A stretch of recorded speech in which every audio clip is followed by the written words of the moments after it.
বন্ধুরা, Mina kitchen home রেসিপিতে আপনাদেরকে সকলকে স্বাগত জানাই। তো রান্নার রেসিপি নিয়ে আপনাদের কাছে চলে এসেছি। রেসিপির নাম হচ্ছে পোস্ত মাশরুম। তো আমি প্রথমেই আপনাদেরকে বলি যে এখানে আমি কি নিয়েছি আপনাদেরকে তো দেখাবো, বলবো। প্রথমে আমি বলবো মাশরুম নিয়েছি। মাশরুমটা একটু বড় করে সাইজে আমি কেটেছি, এ দেখুন বড় বড় করে কেটেছি। আর এই মাশরুমটা অনেকেই সবাই চেনে। তো এখানে আমি আর কি নিয়েছি আপনাদেরকে সেটা দেখিয়ে দিই। এখানে আমি আলু নিয়েছি, গাজর নিয়েছি, ক্যাপসিকাম নিয়েছি, পেঁয়াজ, টমেটো, পোস্ত, কাজু বাদাম, তার সঙ্গে দুটো শুকনো লঙ্কা নিয়েছি। আমি পেঁয়াজ টমেটোটা পেস্ট করে নেব, আর এখানে পোস্ত আর কাজু বাদামটা একসঙ্গে পেস্ট করে নেব। মাশরুমটা ভালো করে আমি ধুয়ে নিয়েছি। এখানে আমি গ্যাসটা চালু করে দিয়েছি, কড়াটাও বসে দিয়েছি। কড়ার মধ্যে আমি জল দিয়ে দেবো। প্রথমেই জল দিয়ে দিলাম।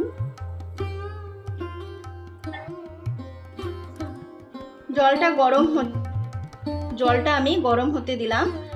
ততক্ষণে জলটা গরম হয়ে গেছে। আমি এবারে সামান্য নুন দিলাম।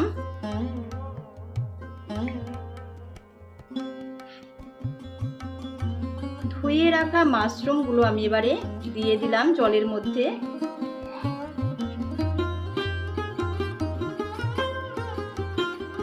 মাশরুমগুলোকে আমি ভাপিয়ে নেব।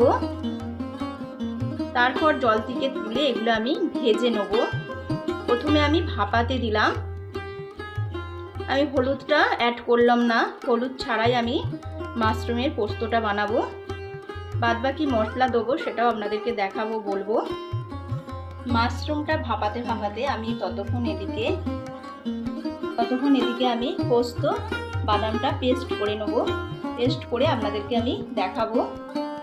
মাশরুমটা ভাপানো হয়ে গেছে, তো আমি এবারে একটা জায়গার মধ্যে তুলে নেব। গ্যাসটা অফ করে দিলাম। এই জলটা আমি ফেলে দেবো, এই জলটা আমি নেবো না।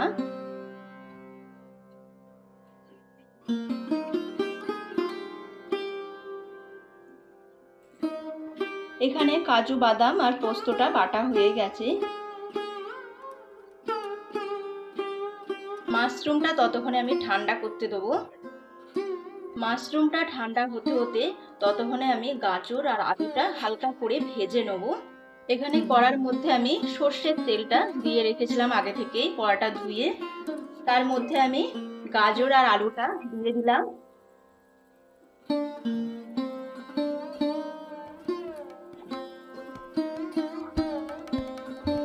সামান্য নুন দিলাম।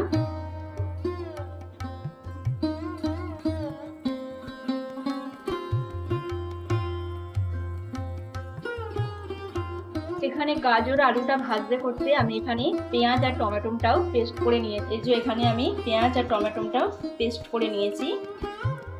গাজর আলুটা ভাজা হয়ে গেছে, আমি এবারে একটা জায়গার মধ্যে তুলে নিলাম।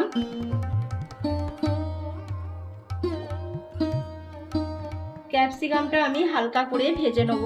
ক্যাপসিকামটাও আমি দিয়ে দিলাম।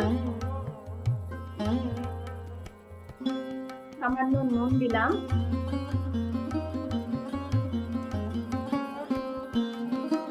ক্যাপসিকাম ভাজা হয়ে গেছে, আমি এবারে তুলে নেব।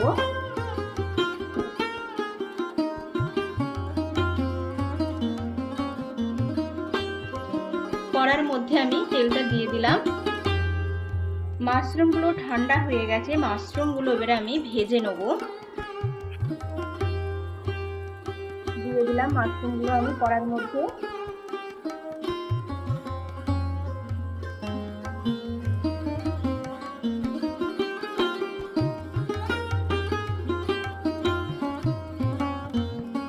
মাশরুমটা ভাজা হয়ে গেছে, এবারে আমি তুলে নেব।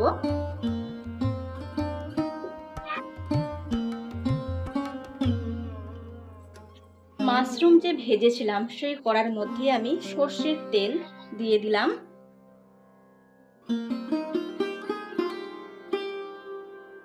ফোড়নে দেবো আমি গোটা জিরে দিলাম 1 চামচ।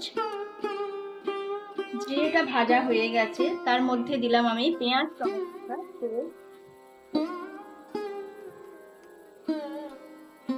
দিয়ে ভালো করে আমি এটা ভেজে নেব।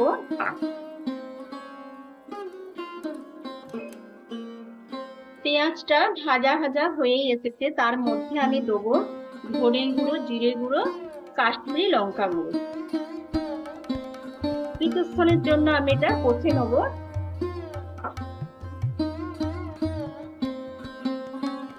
এর মধ্যে আমি দেবো কাজু বাদাম বাটা, পোস্ত দিয়ে দিলাম। আমি আর কোনো লঙ্কা অ্যাড করলাম না, কারণ পোস্তর সঙ্গে আমি শুকনো লঙ্কা দিয়েছিলাম, তার জন্য আমি আর লঙ্কাটা অ্যাড করলাম না। সামান্য জল দিলাম, দিয়ে ভালো করে মশলাটাকে আমি কষে নেব।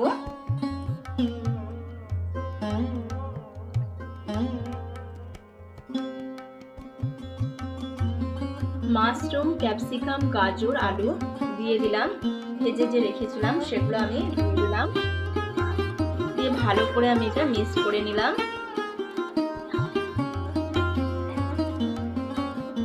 মাশরুম সঙ্গে পোস্তটা ভালো করে আমি কষে নিয়েছি। তো এবারে আমি জল দেবো।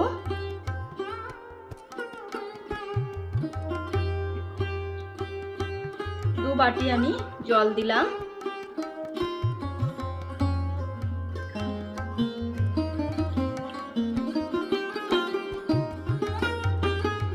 সামান্য নুন দিলাম, কেন যখন আমি এগুলো ভাজি তখন নুন দিয়েছি, সেই জন্যই আমি অল্প করে নুনটা দিলাম।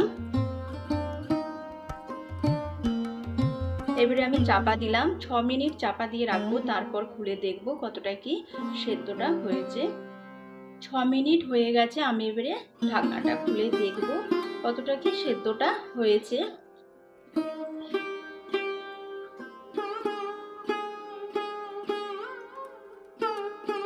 এখানে সেদ্ধ হয়েই গেছে, সবজি গাজর, ক্যাপসিকাম, আলু সব সেদ্ধ হয়ে গেছে। এখানে কিছুক্ষণের জন্য আমি একটু ফুটতে দেবো।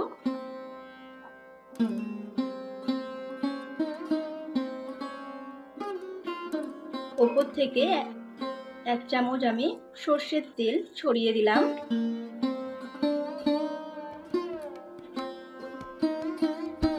তেলটা দেওয়ার পর আমি কিছুক্ষণের জন্য একটু ফুটতে দেবো। পোস্ত মাশরুম হয়ে গেছে, আমি এবারে গ্যাসটা অফ করে দিলাম।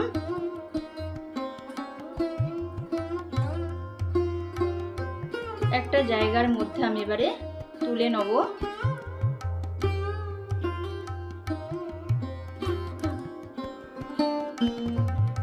পোস্ত মাশরুম হয়ে গেছে, তো আমি একটা জায়গার মধ্যে ঢেলে নিয়েছি। তো রেসিপিটা ভালো লাগলে অবশ্যই লাইক কমেন্ট করে জানাবেন। মিনা কিচেন হোম রেসিপিতে আজ এই পর্যন্তই। ভালো থাকবেন, সুস্থ থাকবেন, সাবধানে থাকবেন। নমস্কার।